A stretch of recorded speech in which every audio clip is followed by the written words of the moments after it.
সুপ্রিয় দর্শক মণ্ডলী, আপনাদের সবাইকে সালাম। আসসালামু আলাইকুম রহমতুল্লাহ। আমি শাহারুল ইসলাম। আমি এই মুহূর্তে আছি জয়পুরহাট জেলার কালাই থানার মাত্রাই ইউনিয়নের গারোইল গ্রামে। গারোইল গ্রামটিতেই আমার জন্ম। আমি এই গ্রামেই জন্মগ্রহণ করেছি। আজকে আমি আপনাদেরকে একটি মাদ্রাসার সঙ্গে পরিচয় করিয়ে দিব, যেই মাদ্রাসাটি 1385 বাংলায় স্থাপিত হয়েছে এবং পুনর্নির্মাণ হয়েছে 1995 সালে। এই মাদ্রাসাটির নাম গারোইল দাখিল মাদ্রাসা। এই মাদ্রাসাটি প্রতিষ্ঠা করেছেন আমার আব্বা মরহুম মোজাম্মেল হোসেন। এই মাদ্রাসাটি উনি প্রতিষ্ঠা করেছেন এবং উনি মৃত্যুবরণ করেছেন 2010 সালের 25শে আগস্ট, 13ই রমজান। উনি ইসলামের প্রচার এবং প্রসারের লক্ষ্যে এই গ্রামে এই মাদ্রাসাটি প্রতিষ্ঠা করেন। এই একটি মাত্রই প্রতিষ্ঠান এই গ্রামে।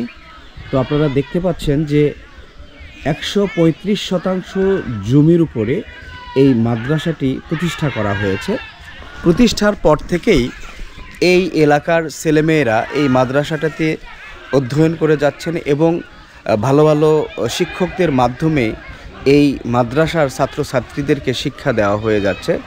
তো সম্মানিত দর্শক শ্রোতা, আমি যদি আপনাদেরকে এই মাদ্রাসার ভিতরের অংশটি দেখাতে চাই তাহলে আমি দেখাবো। দেখুন, বিশাল একটি খেলার মাঠ রয়েছে। আর এই মাদ্রাসাটা প্রতিষ্ঠা করে আমার আব্বা মরহুম মোজাম্মেল হোসেন সাহেব এখানে শায়িত আছেন এবং তার পাশেই আরেকটি জায়গা এখানে রাখা হয়েছে আমার আম্মার জন্য। আমার আম্মা এখনও জীবিত আছেন।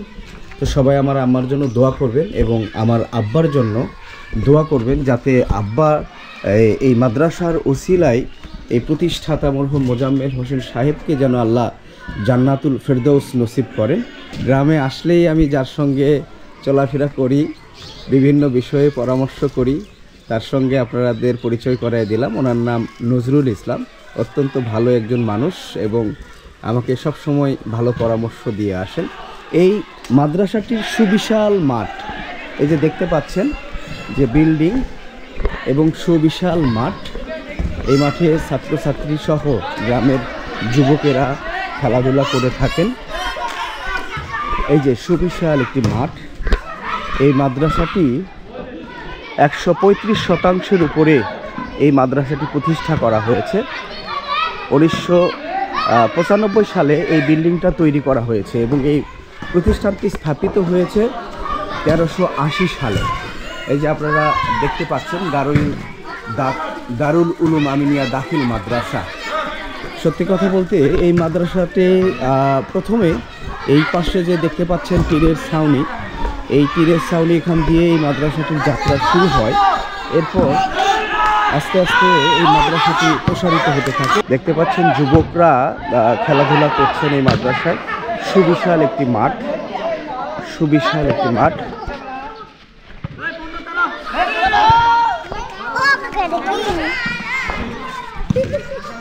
এবং পুরো মাদ্রাসাটি ঘেরা আছে। অনেক সুন্দর একটি মাঠ, অনেক সুন্দর একটি প্রতিষ্ঠান, সুবিশাল একটি মাঠ।